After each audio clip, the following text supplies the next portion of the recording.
Bienvenue sur Style Essence, le podcast des femmes leaders qui veulent dépasser l'image qui ne les représente plus pour accéder à leur prochain niveau de leadership. Je suis Valentine Roth, mentor en identité visuelle. Chaque épisode te livre des stratégies claires et des clés exclusives pour harmoniser ton image extérieure avec ton essence intérieure, rayonner et affirmer ton leadership en toute authenticité. Aujourd'hui, je suis ravie d'accueillir Colline Georges, mentor en psychologie énergétique de l'argent, qui va nous aider à lever des croyances limitantes autour de l'abondance et à comprendre comment elles impactent directement l'image personnelle et notre posture de leader. Coucou tout le monde, coucou Valentine, un grand merci pour l'accueil sur ce podcast. Je suis beaucoup trop contente d'être parmi vous aujourd'hui et j'ai vraiment hâte qu'on ait une belle discussion autour d'un sujet qui est, je trouve, trop peu exploré. Donc merci pour l'invitation. Merci, Colline. Alors, quand j'accompagne des femmes à dépasser l'image qui ne les représente plus, certaines ont du mal à se projeter dans leur version future d'elles-mêmes. Et elles hésitent à adopter des pièces qui reflètent réellement leur leadership à venir, restant coincées dans ce qui leur semble sûr ou connu. Mhm. Donc, comment se permettre d'incarner dès aujourd'hui la puissance et le standing que l'on souhaite atteindre demain? Euh, voilà ce que je crois, moi, à propos de ça et ce que j'aurais vraiment envie de répondre à cette question, c'est que beaucoup de femmes pensent encore qu'elles doivent mériter leur future version d'elles-mêmes avant de commencer vraiment à l'incarner. Et en fait, le truc, c'est que c'est exactement l'inverse, en fait, qui crée le shift. Vous ne devenez pas une femme qui a du standing parce que vous avez plus d'argent un jour, en fait. Vous commencez à avoir plus d'argent parce que vous décidez aujourd'hui d'agir, de penser et de vous traiter comme cette femme-là.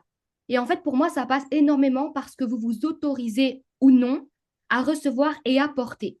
Et pour moi, vraiment, le vrai sujet derrière ça, bah, ce ne sont pas les vêtements.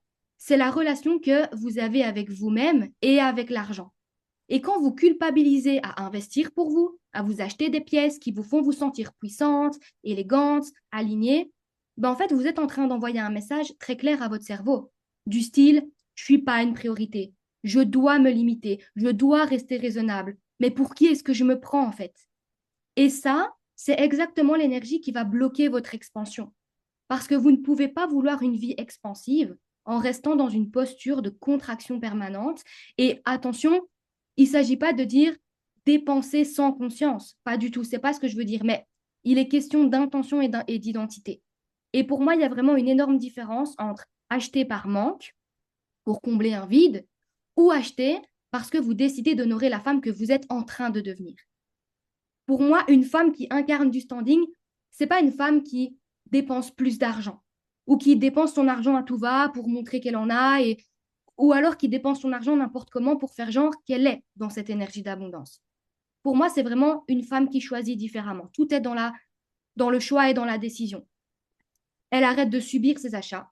Elle arrête de se cacher derrière le c'est suffisant comme ça ou derrière le je fais d'abord plaisir à ma famille, à mes enfants, à mes amis. Et encore une fois, attention, je ne dis pas de ne pas le faire, mais beaucoup de femmes s'oublient en fait. Une femme qui incarne du standing, c'est une femme qui commence à se demander réellement est-ce que ça reflète vraiment qui je suis, ce que je veux pour ma vie, où je vais et de quelle manière j'ai envie d'y aller. Et en fait, pour moi, le piège de la fast fashion, par exemple, ou du je prends toujours le moins cher, c'est que ça entretient inconsciemment une identité de je fais avec ce que j'ai, avec mes moyens, je me contente, je passe après. Et encore une fois, ben, votre cerveau, il enregistre ça. Il ne fait pas la différence entre un vêtement et une décision identitaire. Pour lui, chaque choix valide qui vous êtes.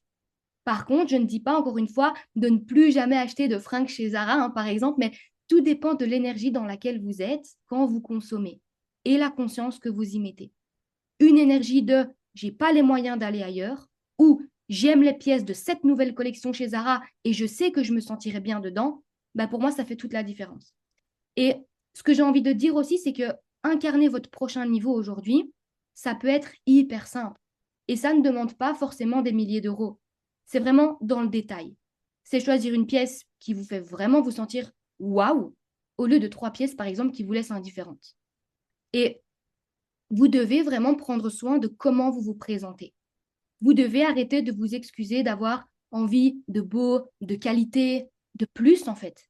Et c'est aussi arrêter de vous dire, quand j'aurai réussi, je m'offrirai ça. Et plutôt de commencer à vous dire, je m'autorise déjà à être cette femme-là maintenant à mon niveau. Parce que la vérité, c'est que si vous continuez à vous traiter comme une option dans votre propre vie, les filles, ben, l'argent va faire pareil avec vous en fait.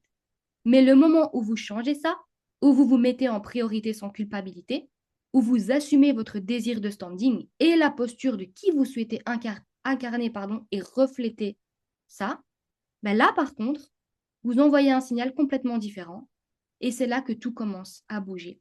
Voilà ce que j'aurais envie de répondre, Valentine, à cette question. Hmm. Et il y a certaines femmes aussi qui ressentent de la culpabilité à investir pour elles-mêmes. Elles vont privilégier uniquement des achats de seconde main ou des marques peu valorisantes. Donc souvent pour rester raisonnable Mhm, ou pour mettre leur famille en priorité. c'est ça. Comment dépasser ce blocage-là et se permettre de s'offrir ce qui élève réellement son image et sa puissance? Pour moi, dépasser ce blocage, c'est pas une question de budget ou de lieu prestigieux. En tout cas, pas tout de suite. Vraiment, pour moi, le vrai premier obstacle, et c'est ce que j'ai remarqué aussi, c'est vraiment l'habitude de vous mettre en dernier, de minimiser vos envies, de culpabiliser parfois à investir en vous. Et tant que vous vous contentez de rester raisonnable, en fait, votre cerveau, il va vraiment continuer de vous protéger. Mais en réalité, bah, il vous freine. Parce que je le rappelle aussi pour celles qui ne savent pas, mais votre cerveau, les filles, il n'est pas là pour vous rendre heureuse, il n'est pas là pour vous rendre riche ni épanouie. En fait, il est juste là pour vous faire rester dans ce qui est connu, dans votre zone de confort. Mais en fait, l'extraordinaire, c'est ce que je dis toujours à mes clientes, l'extraordinaire se passe quand on dépasse la zone de confort et qu'on se sent de plus en plus à l'aise avec l'inconnu. Et la clé, vraiment, c'est de vous choisir maintenant, encore une fois. D'abord dans des petites actions concrètes du quotidien, parce que c'est pas forcément un sac à main de luxe ou un hôtel 5 étoiles, hein, mais ça peut être beaucoup plus simple. Ça peut être choisir un vêtement ou un accessoire qui vous fait vous sentir confiante et alignée, vous offrir un moment de soin, par exemple, pour vous-même sans culpabilité, investir dans un outil ou un cours qui vous fait évoluer dans votre entreprise. Enfin, vraiment, c'est juste de décider de vous tenir droite, en fait, de parler plus fort, de prendre de la place autour de vous. Et en fait, chaque petite décision qui dit je me choisis va vraiment envoyer à votre cerveau un message qui est vraiment très très clair. Et c'est ce qu'on veut. Ce message, c'est vous avez le droit d'exister à votre niveau et de recevoir. Parce que si vous ne vous sentez pas digne d'exister, bah alors l'abondance ne vous trouvera pas comme vous l'aimeriez. Et au début, bien sûr que ça peut être inconfortable. Et ça va être inconfortable dans une majeure partie des cas. Vous pouvez ressentir de l'illégitimité. Vous pouvez vous demander, mais en fait, je suis qui pour faire ça? Et vous pouvez même avoir peur de passer pour quelqu'un d'égoïste. C'est normal. C'est justement ce qui indique que vous sortez de votre zone de confort et que vous commencez à élever votre standard. Et en fait, c'est génial. C'est exactement ce qu'on veut. Plus vous allez répéter ces petits choix, plus votre cerveau va arrêter de voir ces actions comme exceptionnelles et va commencer à les considérer comme votre nouvelle normalité. Et encore une fois, c'est ce qu'on veut. Et tout ça aussi, évidemment, va vous préparer à plus. Par exemple, s'entraîner à aller boire un café à 10 euros au lieu de 5 euros, par exemple, encore une fois, juste pour tester, juste pour sentir comment vous vous sentez, vous imprégner de l'énergie, vous habituer à aller dans des endroits qui élèvent votre vibe, dans des boutiques dans lesquelles vous n'avez pas l'habitude d'aller, investir dans des pièces pour la première fois. Et en fait, tout ça, ce sont des petites expériences qui vous préparent à accueillir plus grand, à vous sentir à l'aise dans des environnements plus puissants et à intégrer vraiment cette sensation de votre identité. Et le piège de la culpabilité, c'est justement de croire que vous vous accordez quelque chose au détriment des autres. Et en vérité, à chaque fois que vous vous mettez en priorité, vous augmentez votre énergie, vous augmentez votre confiance en vous et votre pouvoir.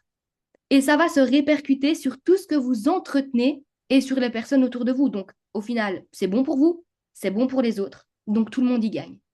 Donc vraiment pour dépasser ce blocage, moi je dirais d'arrêter d'attendre, de mériter pour agir.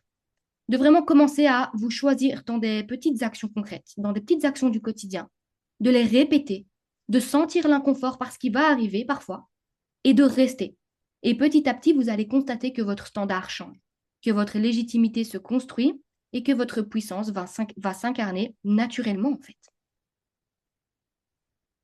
Quand elles fréquentent pour la première fois des lieux plus prestigieux, entre guillemets, pour incarner leurs nouveaux standards, donc comme on l'a dit, des boutiques, des bars, des hôtels, des restaurants, il y a des petits inconforts qui peuvent apparaître au début. Mhm. Donc comment accueillir et dépasser ces sensations sans se limiter? Et comment apprendre à se sentir légitime naturellement dans ces espaces-là? C'est une très bonne question. On le sait, hein, beaucoup de femmes veulent générer plus d'argent. Beaucoup de femmes veulent upgrader leur style de vie, vivre vraiment cette version d'elles-mêmes qui attire l'abondance naturellement. Et en même temps, bah, certaines jonglent avec des factures à payer, des fins de mois qui sont un peu serrées, des dettes parfois qui sont lourdes. Et je sais de quoi je parle parce que j'ai vraiment connu tout ça. J'ai connu les huissiers, j'ai connu les surendettements dès l'entrée justement dans l'âge adulte. Donc, ça marque. On va pas se mentir, ça marque. Et c'est pour ça que j'ai fait de la relation à l'argent mon métier. Donc, il est facile de se dire que l'extérieur peut attendre, que s'habiller ou investir dans son image n'est pas prioritaire. Je sais en tout cas que c'est quelque chose qu'on peut se dire. Mais en fait, pour moi, il y a un point clé. Il y a vraiment deux niveaux dans ce travail. Il y a le visible et il y a l'invisible. Et en fait, le travail invisible, c'est tout ce que vous faites dans votre mental. Donc, reprogrammer vos croyances à propos de l'argent, par exemple, à propos de qui vous êtes, travailler sur vous, à propos de ce que vous méritez ou non. Et puis, bah, tenir la fréquence énergétique de votre version future. Quand on n'a pas de résultat comme on l'aimerait, comment est-ce qu'on se comporte, comment est-ce qu'on maintient le fait que tout ça arrive, car tout ça est possible pour nous. Donc, l'humain a vraiment tendance à vouloir voir des résultats immédiats dans la matière, mais en fait, ça ne fonctionne pas comme ça. Pas toujours, en tout cas. L'abondance arrive après que vous ayez installé la fréquence et l'énergie à l'intérieur. Et c'est là, justement, que tout le travail invisible devient fondamental. État d'esprit, émotion, vision, identité, tout ça, c'est le socle. Mais en parallèle, il est important de ne pas se laisser tomber à l'extérieur. Ça veut dire que même si vos résultats visibles ne sont pas encore là, vos clients, votre chiffre d'affaires, peu importe, il y a des actions concrètes que vous pouvez mettre en place pour soutenir votre nouvelle version. Comme on l'a dit, fréquenter des lieux qui élèvent votre énergie plutôt que de rester enfermé chez vous, par exemple, vous sentir bien dans votre tenue, même si vous travaillez de la maison, ou même si vous allez justement juste prendre un verre, investir dans des petits gestes qui incarnent votre puissance. En fait, ces choix visibles vont renforcer votre travail intérieur, vont vous ancrer dans votre version future et vont encore une fois envoyer un signal très clair à votre cerveau. Vous êtes en route, vous vous respectez et vous êtes prête à accueillir plus, à contenir plus. Parce que le visible et l'invisible vont faire un espèce de combo gagnant. Donc vraiment, pour résumer tout ça, il faut comprendre que l'invisible précède le visible. Tenez la fréquence mentale, faites le travail énergétique et identitaire, mais ne négligez pas l'extérieur. S'habiller, se présenter, fréquenter des espaces qui élèvent votre énergie, tout ça, ce sont vraiment des actions concrètes qui vous permettent de vibrer déjà la version de vous-même que vous voulez incarner, même avant que l'argent et l'abondance n'arrivent matériellement encore une fois. Et c'est vraiment, comme je l'ai dit, pour moi, cette combinaison de invisible plus visible qui transforme réellement votre relation à l'argent et votre capacité à recevoir et les vêtements, l'image de soi, tout ça, ça a une énorme place en fait et un big impact dans tout ça. Mm. Avant de te poser cette dernière question, j'aimerais rappeler quelque chose d'important.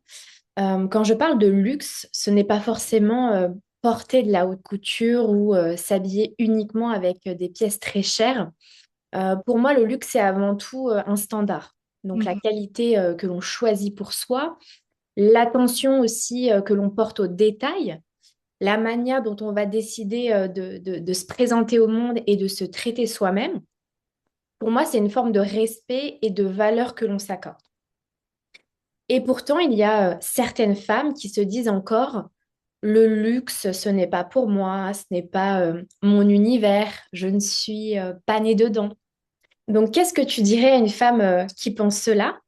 Et comment peut-elle réconcilier son mindset avec l'abondance pour que le luxe devienne une extension naturelle de sa posture et de son leadership? Si certaines qui nous écoutent aujourd'hui pensent le luxe, c'est pas pour moi, c'est pas mon univers, etc., comme tu l'as très bien dit, moi j'aurais envie de leur répondre, c'est juste une croyance, pas une vérité, encore une fois. Et le luxe, c'est pas seulement Dior, Chanel, c'est d'abord la qualité et le respect que vous vous accordez, en fait. À vous, à la planète, à ceux qui ont fabriqué ce que vous utilisez, par exemple, toujours en lien avec vos croyances. Et en fait, réconcilier votre état d'esprit avec l'abondance, ça commence par accepter que vous méritez de recevoir et de vous offrir ce qui vous élève. Et le luxe devient naturel quand vos choix, c'est-à-dire vos tenues, vos accessoires, les environnements, etc., que vous fréquentez, quand vos choix reflètent votre essence et votre leadership. Et encore une fois, c'est pas une question de prix, c'est pas une question d'endroit, mais d'alignement, de posture et de conscience. Et on est toujours là-dedans, en fait. Donc, ce que j'aurais envie de dire, c'est vraiment retenez les filles que chaque geste que vous faites avec intention va devenir un ancrage concret et on a besoin de ça. Ça va envoyer à votre cerveau que vous êtes légitime, que vous prenez votre fucking place en fait et que votre pouvoir et votre abondance sont déjà là. Et donc, le luxe devient alors le prolongement naturel de votre posture et de votre énergie.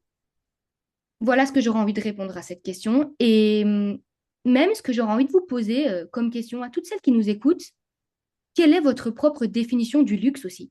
Parce que je trouve que c'est important.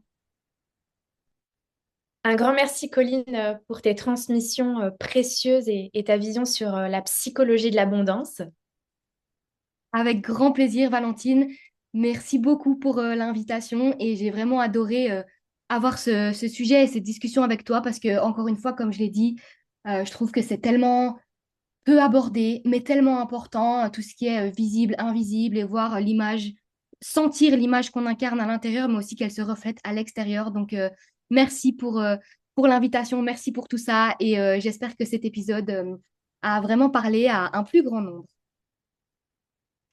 Si tu veux faire évoluer ton image vers ton nouveau standard ou encore travailler ta relation à l'abondance, tous les liens sont en description. À bientôt avec joie.